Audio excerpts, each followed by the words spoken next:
சூப்பரான மீன் வறுவல் மசாலா ரெடி பண்ணலாமா? இதுக்கு நான் 2 டைப்பான மீன் எடுத்திருக்கேன்.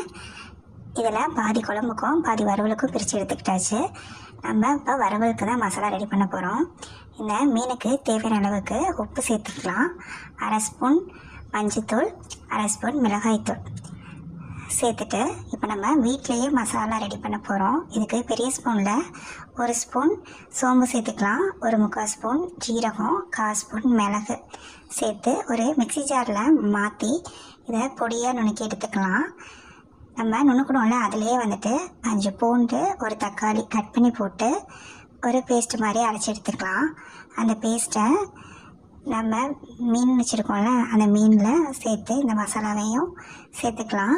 இது கூடவே மீன் வறுவல் பொடி சேர்த்து நல்லா மிக்ஸ் பண்ணி இதை நல்லா ஒரு 1/2 மணி நேரத்துலேருந்து 1 மணி நேரம் நல்லா ஊற வைக்கணும். நல்லா மசாலா ஊறினதான் வறுக்கும் போது நமக்கு உப்பு மிளகாலாம் சார்ந்து சூப்பராக டேஸ்டியாக இருக்கும். நம்ம இதை வறுத்து எடுக்க வேண்டியதாக நல்லா ஊறிடுச்சு.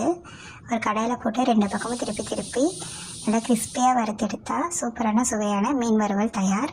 இந்த மாதிரி ஈஸி அண்ட் டேஸ்டி ரெசிபிஸ்க்கு நம்ம நூ குக்கிங் சேனலில் ஃபாலோ பண்ணிக்கோங்க. ஷேர் பண்ணுங்கள், லைக் பண்ணுங்கள், கமெண்ட் பண்ணுங்கள். மறக்காமல் ரெசிபியை ட்ரை பண்ணிவிட்டு எப்படி இருக்குன்னு சொல்லுங்கள். ஓகே, பாய். நெக்ஸ்ட் ஒரு சிம்பிள் ரெசிபியோட நான் மீட் பண்ணுறேன்.